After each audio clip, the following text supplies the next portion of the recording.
This is Eric from Wisdom Heart. I received a question in email, and the question is this: is meditation a way of escaping reality?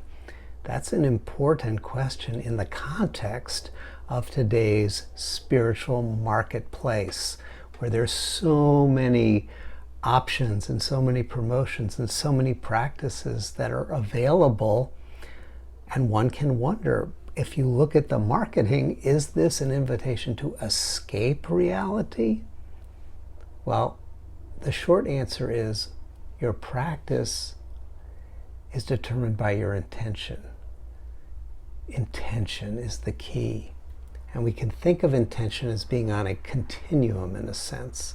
At one end of the continuum is the intention to get some relief. And at the other end of the continuum is the intention to promote or realize healing. Now, if you're leaning towards, and if your primary intention is relief, you may be using spiritual practices to escape from the reality, as it were, of the pain and the suffering that you're experiencing in your condition. And sometimes relief is exactly what is needed.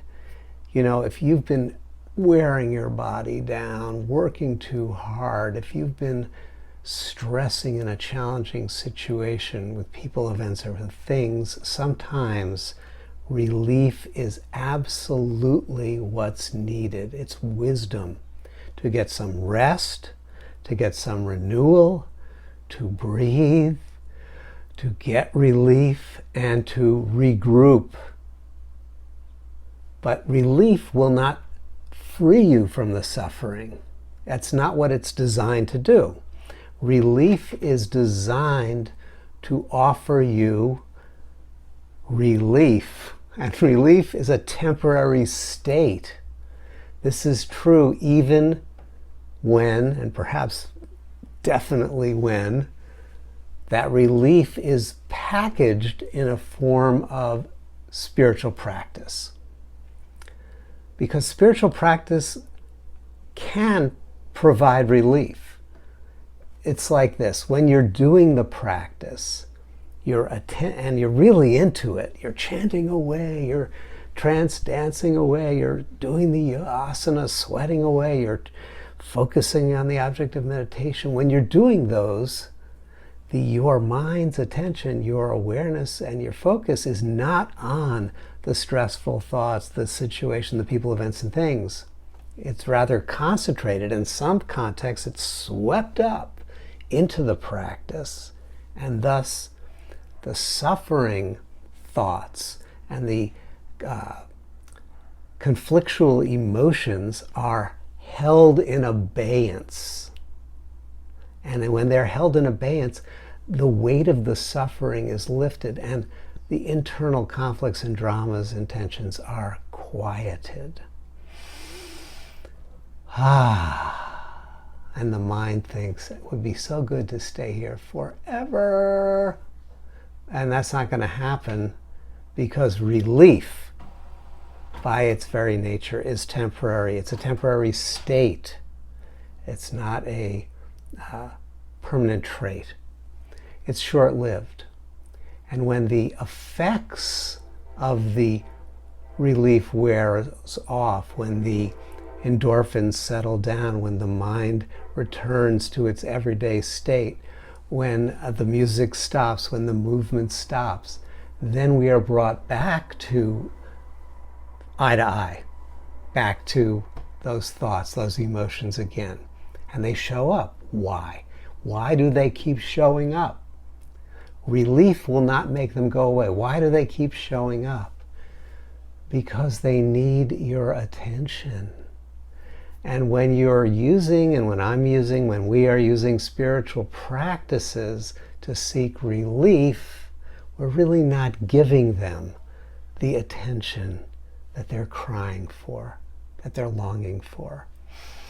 Because they're longing for attention, and not just any kind of attention, certainly not critical, judging, blaming, aversive attention. They're seeking healing attention. So what is healing attention?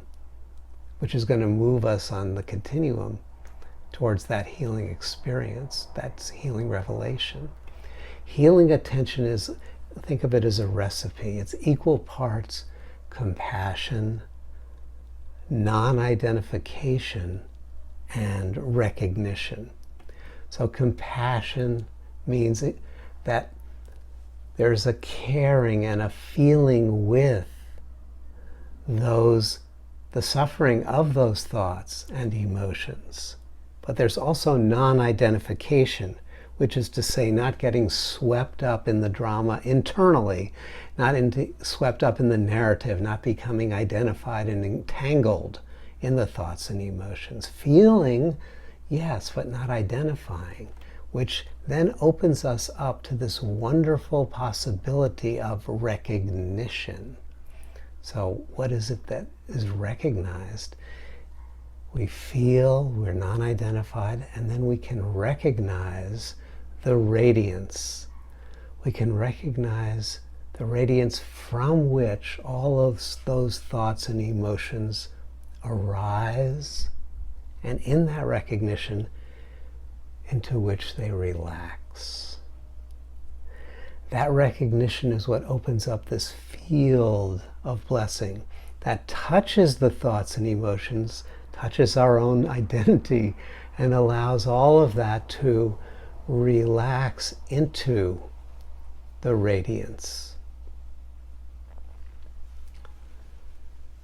from which we then emerge with a new, renewed identity, which is more grounded, more linked to that primary recognition that I, my life, all beings, whatever is arising, is sourced from that radiance, and in its very heart, the very center of its nature, is that radiance.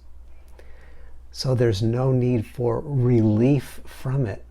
Rather, there is the recognition how it is radiance, and in seeing that, allowing it to be released into its true nature, from which again we can reemerge with new wisdom, with new creativity, with new love. So when spiritual practice is focused on the healing end of the continuum, it's not an escape from reality. It's a turning towards everything that arises, and it's compassionate, non-identified, and recognizing, so that that healing presence can open and touch the body-mind very deeply. And when it does, there is that release. Now sometimes those patterns, those knots, those tensions will just untangle and let go with a breath. And sometimes they won't. Sometimes they will fight back. Sometimes they will rant and rave. Sometimes they will hunker down. And this can cause us to want to then go for relief. It's just, we've headed towards healing, and then why isn't it done? Because it's a practice of cultivating a new relationship with your life, inwardly and outwardly.